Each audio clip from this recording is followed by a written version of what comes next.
Ladies and gentlemen, boys and girls, children 18 plus, you are tuned in to the Loan Officer Podcast with me, Dustin Owen, and my very special guest, all the way from Waterstone Mortgage's corporate office by way of Oklahoma, the COO, that's the Chief Operating Officer, Rich Tucker. Rich, welcome to the Loan Officer Podcast. Thank you for having me. Yes, thank you for agreeing to be here. You are in sunny Orlando. Yeah. You're attending the Florida Sales Rally, where we're going to have 50 of our best and brightest loan officers that represent the state of Florida. And you came down a day early so that you could just see us, right? That's absolutely do. I love being in front of a crowd and learning from what the field does every day. It's the best way for me to take back changes. Well, we are happy to see you. You surprised us by getting here yesterday. I actually thought you were sliding in the morning, but you got here last night. You brought your AVP with you, so that's awesome to see Michelle as well. Yeah. And you and I were trying to do this particular episode a week ago in San Diego, but Correct. someone bailed on the trip. That's the part of being a parent. Well, I have two beautiful children, and I had to be home, and so I chose to be at my daughter's birthday. Oh, Lily's birthday. Yes, Okay, my daughter turned 6. Okay, so Lily turned 6, and that was more important than coming out and hanging out with us mortgage bankers in San Diego, seeing Pitbull on the USS Midway. I get it. I've seen Lily. She's super cute. So, no, obviously you made the right decision. Yeah. One part of me was like, you know what? We have a lot of GD loans that we're trying to get through the pipeline. I was curious if you were throwing your underwriting hat back on and you're trying to get some loans CTC'd. I did. I actually. Did you really? I wasn't. I've actually underwritten, I think, 17 files this month. So. Holy cow. Yeah. How about that? Like how many institutions and organizations have their COO saying, hey, look, if I have to get my hands dirty, I'm getting my hands dirty? Yeah, it's something that I don't ever want my team to feel that I'm not willing to dig into the dirt with them. It's so important to make sure that you're a part of the process instead of someone who just sits at a chair and makes decisions. Perfect. So this is what we're going to do for the audience. This is why I wanted to have you on the show. One, I think the world of you. Like I've thoroughly enjoyed being able to work with you for the past 3+ years, right? Like I do wholeheartedly tell people one of the best things that came with one of our additions from a sales side is they introduced us to this guy named Rich Tucker. Mm-hmm. And then someone saw his value and promoted him twice in like 6 months. And then eventually it's like, look, let's just make this guy our COO. Like at this point, F the beats, it's like, let's do this. But yeah, like I love your story. I love your journey, right? Everything from you're married to a realtor. That's right. Right. So like when you talk to loan officers, you're like, listen, guys, every night I got to lay down in bed with this dude who sells a ton of homes.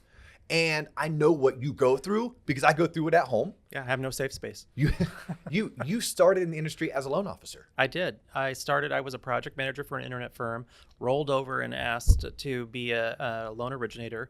My very first year, I did $20 million in production, not knowing if that was good or bad. That's good, by the way. If you're tuning in, that's good. Even in today's market, where like the average loan size is well over 200 grand. Do you remember what your average loan size was? Oh, probably in the 150s at that point. Yeah, because this is like what, early 2000s, late 90s in Mm-hmm. Oklahoma? In Oklahoma, yeah. And I got in with a builder. They believed me and believed in me, and I will tell you, it just took off from there. It's one of the best experiences I've ever had. So I know today your title is COO, but you started in sales, which I think is great because there's people who are tuning in, and some of them have been newly licensed. Some of them have been in the business for just 2 years. Some are thinking about getting into the business. Right. Like I talked to a listener 2 days ago. He's currently in the Marine Corps. He currently has 4 years left in the Marine Corps, but he's already thinking, well, what do I want to do outside if I choose to do a civilian job? And he's really intrigued with what we do, right? So if he is tuning in right now, like it's cool to hear, I may start as a loan officer. I may become a top producer, but you actually found your way from LO to underwriter. That's right. Okay. Yeah. You've closed some loans too, right? I have. When necessary, you jumped in and facilitated the functions of a closer. Absolutely. Then you got into management, operations management, and now I mean, to be a COO at a mortgage company, for those tuning in, I mean, you have how many direct reports report to you? Like, what does that look like for someone who maybe doesn't know? Anywhere from 12 to 14 people report to me directly. Okay. And then those 12 to 14 have a team underneath them and potentially another team under them. So closing rolls up to you? Closing. Underwriting? Post-closing? No. Disclosure desk. Condos? And I have the information systems team. Encompass? Yes. Okay. Encompass. Processing? Corporate processing, Yep. yeah, comes my way, as well as new construction. All right. Like new construction, like Our- one-time our close one-time- construction lending, renovation lending. You got it. So at the end of the day, the buck stops there with you. Yep. With Rich Tucker. You got it. Awesome. And something else that I wanted to do while I had you on the show, we get these requests and people are like, hey, Dio, hey, JC, can you all do a show on self-employed income? And I know when I asked you that, you cringed. You're like, oh. But I am sure you'll graciously, based on your experiences as a top producing LO, as an underwriter, as a COO, will you please at some point, after we're done interviewing you and picking your brain about all of your successes and where you see the industry going, would you at least give us like 10 minutes of best practices for loan officers when dealing with self-employed borrowers as it pertains from the operational standpoint and underwriter standpoint? Absolutely. Would love to share my ideas. Okay. Yeah. Very cool. Because when we get that request, a lot of times I'm thinking, gosh, that's kind of like a training. And if that's a training, that's like it takes hours to prepare for it. I may need to put together an Excel spreadsheet for you, at which point you may need to pay. Like at which point we may need to like talk to this guy named John Coleman about getting a website together. Maybe that website would be called tloponline.com. And maybe TLOP Online could host some kind of webinar where we teach loan officers from an origination standpoint. But in the interim, you're the next best thing to about 6 hours of work. Okay. Got it. I love it. I love it. But before we get started, I would like to pick your brain a little bit about just your journey. Something else that people don't know about you that I want them to know. You're a graduate of MBA's Future Leader Program. I am. Like to me, that speaks loudly because that tells me you're an advocate for my industry. Yeah. That means you care about what's going on. What have you appreciated about the mortgage industry and what has kept you in for the past going on 20 years? First and foremost, MBA is a champion for our industry, period. And what I wanted to be is a voice in my local community, a voice in our company to make sure that we understood the standards in which we should practice and have a voice in the change of what we want. There are so many regulations, we're highly regulated, and we want to make sure that they are sound and solid changes that we're making in the industry. That's why I want to be a part of MBA. And being a part of their future leaders taught me to think even further outside the box. I feel like I have the way to think outside the box. But that Future Leaders program really opens the door to a greater understanding because you're partnered with people all across the country to find out how they use their systems, their thought processes, their critical thinking paths to make sure that they can find success. And when you come together as a team, you present at the end of the Future Leaders and become a greater team. My team just happened to win the year we did it. Well, congratulations. I actually have my Future Leaders application printed right now on my desk. It's like 2/3 of the way filled out. I stopped where it says, you need a recommendation from your CEO. I was like, crap. I hope Jeff McGinnis does this for me. I think he might do it. Yeah. I think we can convince him. I you do. know what? I'm going to see Jeff at the same event that you're in town for tomorrow. Yeah. Maybe if I slide him a couple cocktails, I slide him over the application. But let me ask you this. What early on in your career, when you, like most of us, stumbled upon the mortgage industry, what was it early on that caught your attention? Ben Davis, who works with us, talks about getting bit by the bug. Mm-hmm. Like, do you have a certain defining moment where you're like, yeah, I like this? Yeah, it was definitely during the origination piece of my career. I joke to everybody that I actually went to the wrong interview, and that's how I ended up in this industry. But the first and foremost is probably the same story. I love helping people, and I love the view of looking at people when they actually get approved for a loan that they otherwise may not have thought they could. That is a big piece of what we do, and that was the bug. And the next bug that got me to the next station was the change. The mortgage industry is so embedded in how we used to do it. And it's wanting to bring that change and a better process, a better life for the people who do the work behind the scenes. That's what propelled me to keep going, is that there's got to be a better way, a better functionality, a better process that we can implement across the country to help people buy homes.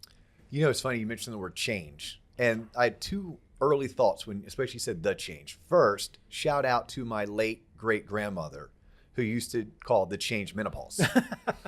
So you're mentioning the change. I'm like, well, he's not talking about menopause.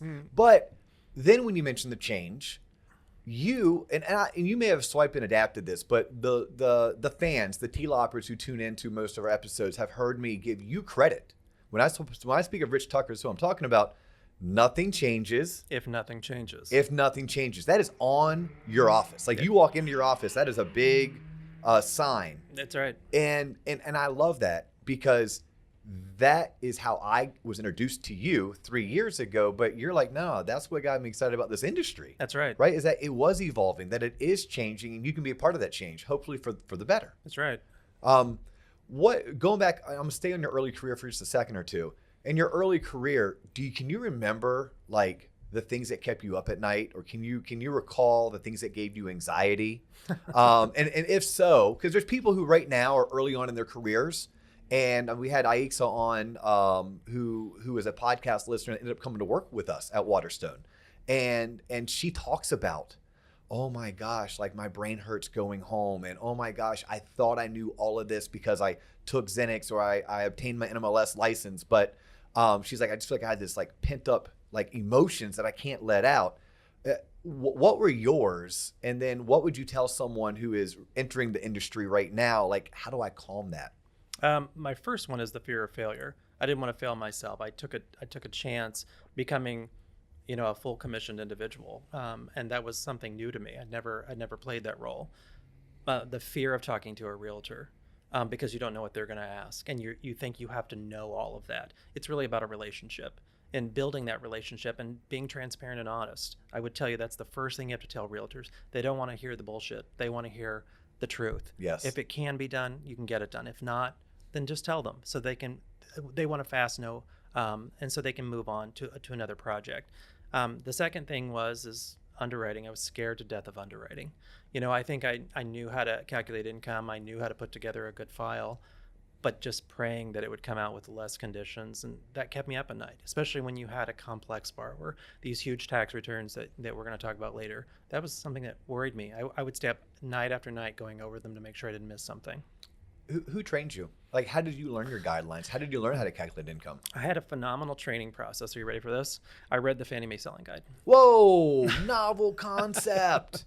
Like, we can fast forward almost 2 decades later, and that still works. Like, I've talked about it. Like, hey, guys, this thing called All Regs. Yeah. Check it out. Go to your company's intranet. Mm-hmm. Like, I know we have an intranet. It's called the PPG section, Products, Programs, and Guidelines. You got it. Go into your pricing engines. Try to price that alone. If it doesn't price, guess what? You probably can't do it. So right? true. That's a good start. But if you price it out, most pricing engines, I know Optimal Blue has this. Yep. Like, you can price out alone and then click a couple hyperlinks and it takes you into at least a short form of guides. That's right. So you're old fashioned. You're old fashioned, and you just said, you know what? I'm just gonna read the guides. Well, and asking questions about the guides.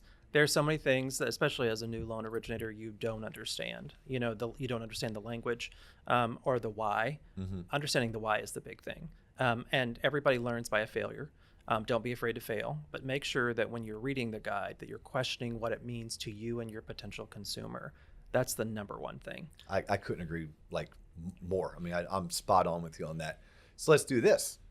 Underwriting. You went from LO to underwriter. Yeah. Like in many people, many places, that's like, Jekyll and Hyde. Yes. Mm-hmm. Yes. Why underwriting? First, I loved the ability to have that critical thinking path. Okay. I mean, truly, there is a LO functionality, which is the presentation of the file with you and your processor. The underwriting piece is the presentation to the investor. And I loved that piece because you could dive in and find out the why to yes there. And my finding a way to yes mantra, it truly is that you understand how to sell the loan. And that's what got me excited, and helping people understand that why. I want to come back to find a way to yes. Okay. Because I want you to explain that.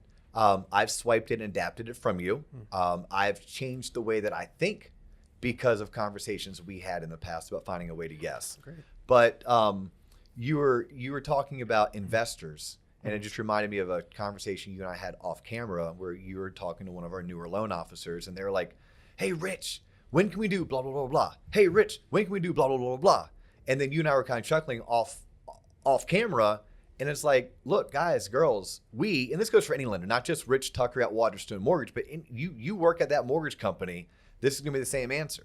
The minute an investor is willing to buy it, we will do it. Exactly. Like, I think that's paramount for anyone to understand. That in the mortgage industry, all we do are create widgets that other people have placed an order for. Right. So if someone placed an order for 1,000 red hats, you don't make a green bonnet. That's so true. You make 1,000 red hats. That's right. You may even make 1,010, hoping you can sell an extra 10. That's true. Right? But you don't go make green bonnets. So I don't know if people really understand that component, the investor component. Right. What is Wall Street? What are the aggregators? What are the true investors willing to purchase? If they are willing to purchase it, we're willing to buy it. Now, you and I lived through 2007 and 2008, and unfortunately, they were buying everything. Right. And I mean, they were, it was like almost watching the Hunger Games, and it was the fashion of the capital, right? Like that was 2006 to 2005. That got us into some trouble. Right. Luckily, Dodd-Frank stepped in, CFPB stepped in, and now we're not like going real crazy with the products that we make, but I think it's just good for people to know. Now, back on to find a way to yes. Yeah. When you say find a way to yes, what does that mean to you? Find a way to yes is a broad concept. Not everybody with a pulse gets a house. That's not what find a way to yes is. Yes might be waiting 6 months. Yes might be reorganizing the file to make sure it might have another program that's available to it. It's actually looking at the total picture and finding a way to yes for your consumer. And you have to be willing to be a part of that yes, which means additional coaching to the borrower, a coaching to a processor to know how to get that done. There is a way to yes in every file. You just have to look for it. And sometimes it's just hard to see. Yeah, but I think it's awesome for you in your position as a leader, not just at Waterstone Mortgage, but you're a leader in the industry, right? That was one of the biggest proponents or functionalities of you going through the MBA's Future Leader program was just that.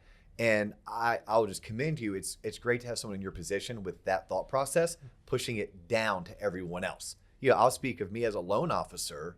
Find a way to yes meant I don't just tell someone with that 560 credit score no when I move on. Correct. I say no, but if you do X, Y, and Z, and you get your credit score up to a 585 or up to a 640 or whatever it was that they needed based on their condition, and then from there, I changed my sales calls with realtors and builders. And I started presenting myself as, hey, I'm the loan officer who finds a way to yes. I love that. It may be yes, but it's going to be a yes. You're going to hear yes, and then I'm also going to give you an action plan. Well, and just realize that's from the loan officer perspective. Part of my other hat as the COO is workflows, finding a way to yes through the workflow. Okay. If we find a roadblock that we don't know how to overcome, it's finding a way to yes to get through that roadblock, whether it's technology-based, training-based, whatever it happens to be, to make sure that yes is easier to get to. Yes, it's easier to obtain through systems, through communication, and through what we do every day, which is opening the door. Speaking of technology, what technology excites you the most when you start looking at, okay, we're at the end of 2021, we're going into 2022.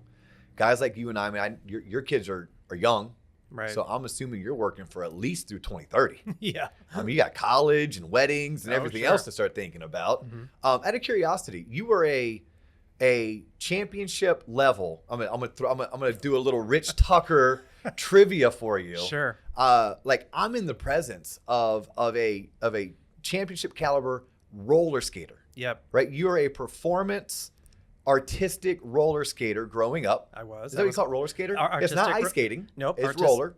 Everything you see on ice, we did on roller skates. On wheels. Yep. And you had 4 wheels. Quads. Not quads, not inline. Correct. And then that was your first job out of college, was you coached I coached others, mm-hmm. and you coached how many national champions? 4. I had 4 national champions. How cool is that? Yeah. Individual or a couple? Both. Both. Mm-hmm. Is it called couple? What's that called when it's 2 people? It's couples. It's couples. Mm-hmm. Okay. Mm-hmm. But what was your specialty?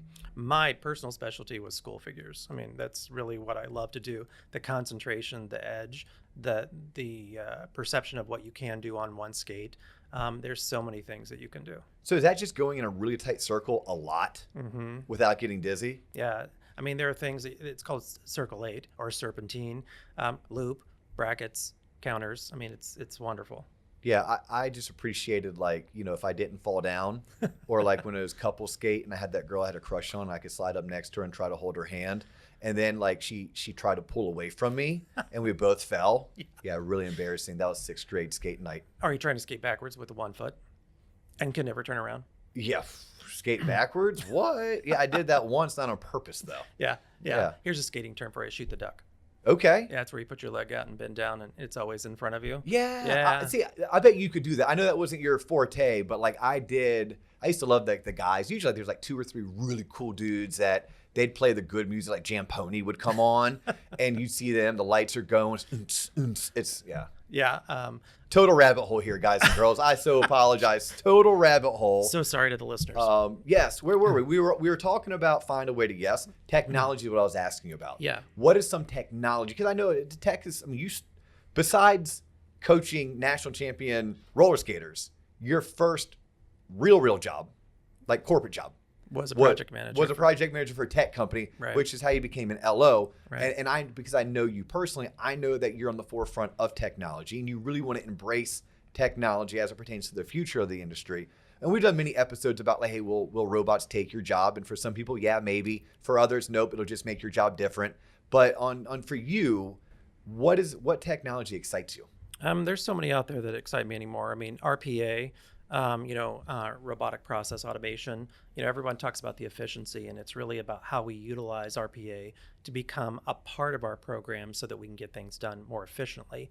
That word efficient is overused because every time you build an efficiency, you build another inefficiency because someone doesn't like what the bot may do.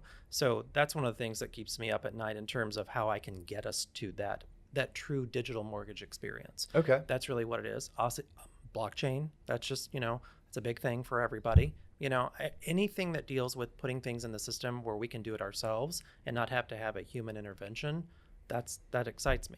Not because I want to take people's jobs away from them. I want to give them a job with more analytical skills versus a button pushing skill. Yeah.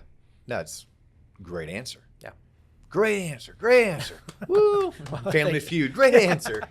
Yeah. Number 1 on the board. Number one on the board. That's right. All right, let's do this. We teased it enough. And you and I can sit here and do this for hours, but our listeners start to tune us out somewhere around the 37-minute mark is what John Coleman tells me. In some episodes, we blow right past 37 minutes. Self-employed income. Gotcha. Okay, we teased it enough. Self-employed income. You, COO, take that hat off and just throw it to the side. Gotcha. I want you to knock down a few years back when you were underwriting, or even a few years back when you were originating. When you start looking at a self-employed borrower, but don't forget all of your experience.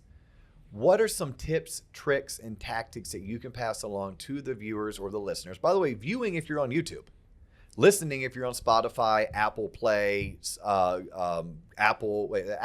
Google Play, Spotify, or Apple Podcasts. There we go. We're even on Stitcher. Oh, wow. And if you are into the whole social media thing, like TikTok, yep, we're there.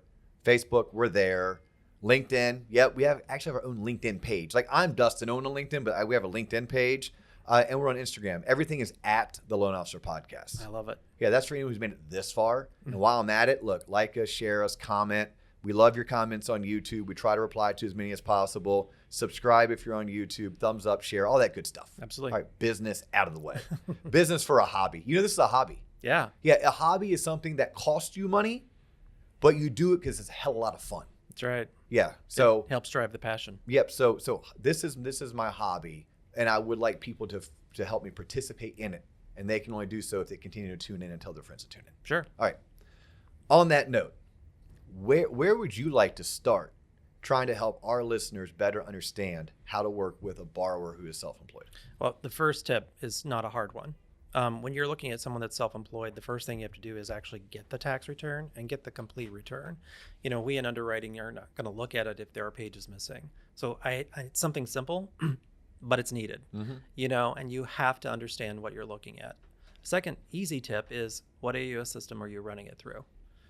Fannie and Freddie have different rules when it comes to AUS. And instead of turning over a file and just saying, well, here's 2 years, Freddie may give you 1, Fannie may give you 2. Really take the time to look at what you're inputting. Would your advice be to people, like, obviously you have to have data integrity. So obviously Absolutely. Your first point of advice was the first thing before you do anything. And I'll tell you this from my experience as an LO, get all of the information first. Don't answer questions. Don't go ask your underwriter questions, your processor questions. Have your borrower submit all the documents you need. And then once you've calculated that income, run it through could I tell them both AUSs? Sure. Run Absolutely. it through DU and LPA, Please. because one may ask you for 2 years One may ask you for one. and one may ask you for 1. That's right. Okay.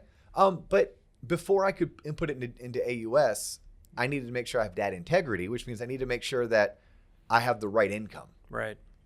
Where do I go to make sure that I know how to calculate self-employed income properly? Well, if you're absolutely green off of not even understanding self-employment, there is free training all over the place. Your mortgage insurance companies give this to you at no cost. It's available to you.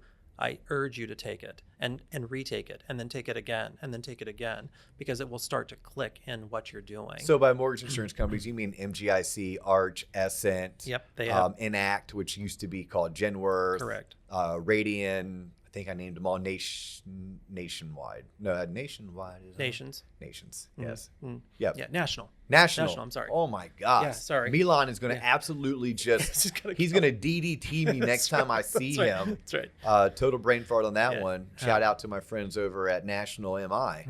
But yeah, there's like 6 major MI companies, and every MI company offers self-employed income calculation training. Right. And don't want to rain on your parade here, Rich. They may even have worksheets. Yeah, can you believe it? They have a piece of paper where you can actually put in the data to get the end result, and that's what you're trying to get to. Yep. And some of them help you out and actually tell you which box to look in or what line to look on, so you can actually put it in and make sure it's successfully calculating. You know, it's so funny. You remind me of, I was interviewing a younger LO, younger in his career. And he's like, oh, yeah. Oh, it's a processor. Oh, yeah, I calculate self-employed income. So I started asking him questions about calculating self-employed income. No. What I realized, and this is probably to your point with like your excitement about technology taking away the minutia Right. and allowing people to focus more on like using their brain. No, all this young professional ever did was read box 3 on the tax return, goes in box 4 on the worksheet. Box 17 goes on box 5, and at the very end, it would spit out a number. Yeah, But he didn't know what he was doing. He just knew how to follow directions. that's right. Well, Lily at 6 years old knows how to follow directions. Yep. I'm pretty sure we could tell her, move that number in 7 over to 10 and keep on doing it until you get this highlighted area filled out. That's right. Yeah. So hopefully these trainings that are offered, they don't teach you just move it from a box. They'll offer you tools, Correct. but you need to learn, well, what does it mean? You mentioned earlier the why. The why, you have to understand the why. The why. Why do I have to double my meals and entertainment deduction? Right. Why can I add back in depreciation? What does depreciation mean? What's other income? What is other income? What is this dividend interest? Right. Why is this a negative? What do you mean I can't gross up my Social Security? Yeah, I mean, that's part of the success of self-employment. Schedule C is probably the easiest to do Okay. when it comes to self-employment analysis, because it's usually a page on the return. It's usually simplified for you. In fact, any MI company, your own company, like Waterstone has their proprietary income worksheets. Use those because they're there to help you. Schedule C is simple. It should be for everyone. When you get into 1120S's, that's when you start getting more involved. And I would say take the time to understand the line items that you're reading. You know, like we just mentioned other income. You really need to understand what's in that other income. You know, is it recurring or not recurring? You got to know that because if you're trying to count it as income, it's got to continually be recurring. And 1120S is a business tax return for return. someone who has a S corp. Right. Right. And typically with an S corp, you're going to have a W-2 and a K-1. Right. Not all the time. You may just have a W-2. You may just have a K-1. But many people who are operating their business through an S corp, they may give themselves a W-2 of $60,000 plus have a K-1 of $100,000. Right. One would hope and imagine you add 60 plus 100 to make 160, but it's not that easy. It's never that simple. It's never that simple. And we've also had people who they show a W-2 of $60,000, but a K-1 of negative 100.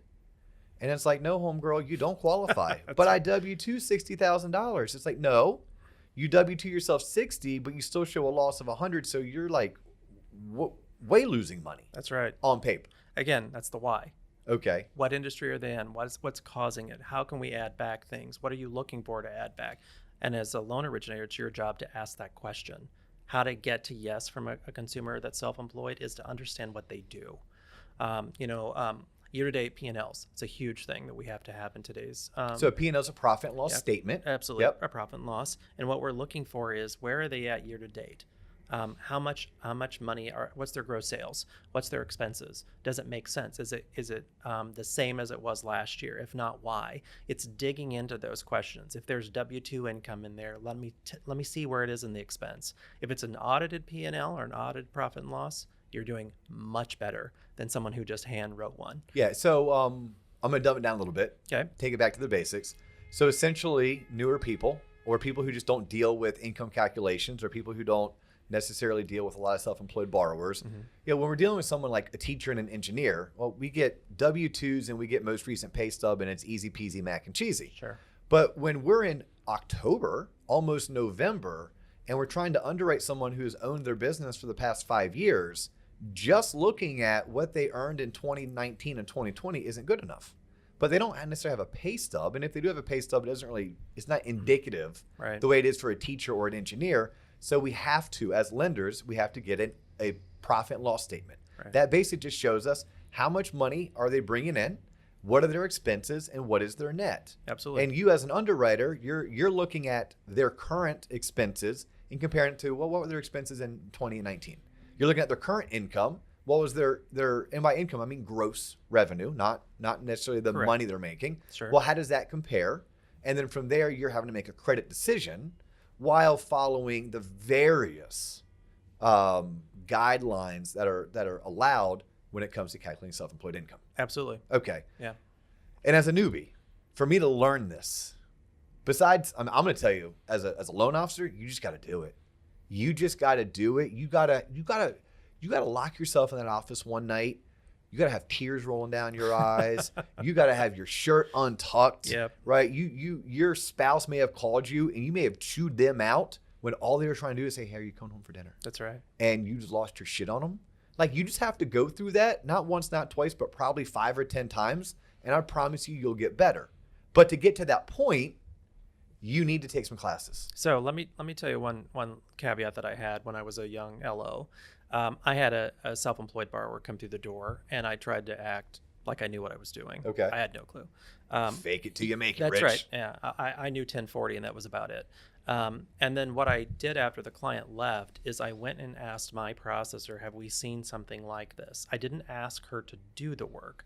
I just said, do we have a file like this? She handed me a closed file in which I could do some comparison learning. And so if you have the ability to look at another file, or if someone's willing to share their file with you, you can actually walk down and start saying, this is how we got to the bottom line. This is why we started doing that. So you can at least see the formatting of where you're putting information, and then the potential outcome. A file that's already closed, successfully closed and approved and been sold and purchased, that's the best way to learn, because you already know it has success in it. And it's easy. It's at your fingertips if someone will let you do it. Great suggestion. Like, way to be resourceful. Yeah. Like that is being resourceful, which is one of my favorite R words when I'm talking about this industry, or just being successful in general, especially anyone who's in an entrepreneurial type environment. It's like, no, you have to be resourceful. We're running a little bit short on time. Okay. So any other tips? Like just imagine you're talking to loan officers that at one point in your life you may have to lead, right? What do you want them to know about dealing with self-employed borrowers? Any pitfalls to avoid? Any recommendations for how to navigate the waters? How to better talk to their underwriters? I think first and foremost, again, getting the full return. Second is know the product you're selling for that self-employed borrower. Prime example, FHA, if you have income that is declining more than 20%, it's downgraded to a manual underwrite right off the bat. Doesn't even matter what the AUS Say says. that again, because that's important. So if you have declining income of greater than 20%. So on FHA, I'm making less money through the first 10 months of this year than I did last year. And that difference, that delta, is 20% or greater. It doesn't matter what AUS says.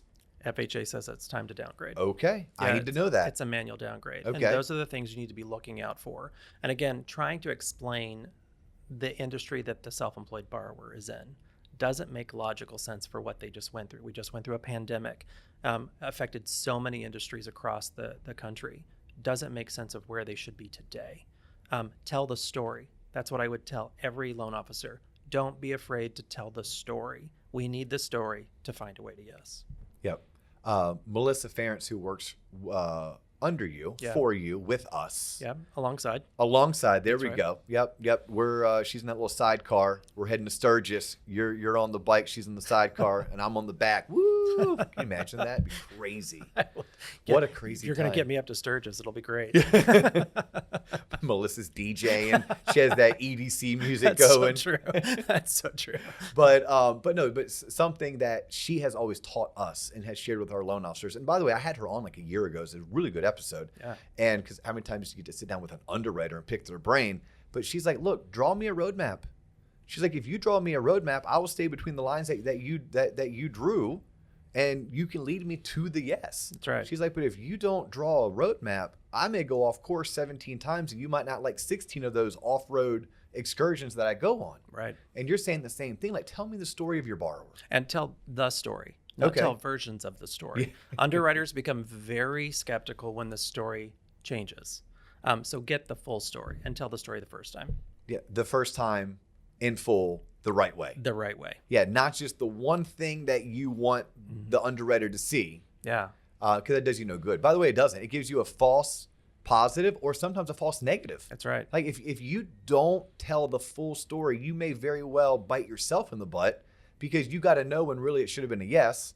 Or the worst part is you get a yes, and then 45 days later when the file has gone under contract, they finally submitted a loan application, locked in, disclosed, it goes to get underwriting, and they're like, this isn't what we talked about. Well, you told me. But like, yeah, but you didn't tell me X, Y, or Z. That's right. That's worse. Story changes. Yes. Yeah. Nothing changes if nothing changes in that mind. Yeah. Mm-hmm. But no, when it comes to self-employed, I will look at finding a course, right? Whether we create it, whether I partner with a company like Knowledge Coop and have them provide it, or I partner with one of our mortgage insurance companies and have them provide it. It truly is something that you help me with today's episode remember. You just got to do it. All right. You just got to get your hands dirty. You have to be able to tell someone, yes, we work with self-employed borrowers. Yes, your file is paperwork intensive. Here's what I need to do. I need you to give me all of the information and give me a day. Give me 24 hours because I'm going to have to sit down, possibly even grab someone who's more senior, more experienced than me, and I'm going to have to go through this. Yep. And do it. Get good at it. Do it, get better at it, do it again, and get great at it. Yeah, the best thing I can tell you is for the listeners to change their vocabulary. It's not training, it's investing. You're investing in your own self to become the person you want to be, the salesperson. If that's what you want to be, the best salesperson, it's an investment. And investment equals education. Education equals success. So find a way to invest. On that note, we're out of here. Rich Tucker, thank you so much for taking the time to be a guest on the Loan Officer Podcast. He's Rich Tucker. He's the COO of Waterstone Mortgage. He's also one hell of a roller skater. I'm Dustin Owen, affectionately known as Dio. You can find us on this channel twice a week, every week, on every social media not named Pinterest. That is all the time we have for you today, but we will look forward to catching you on the next episode. Peace.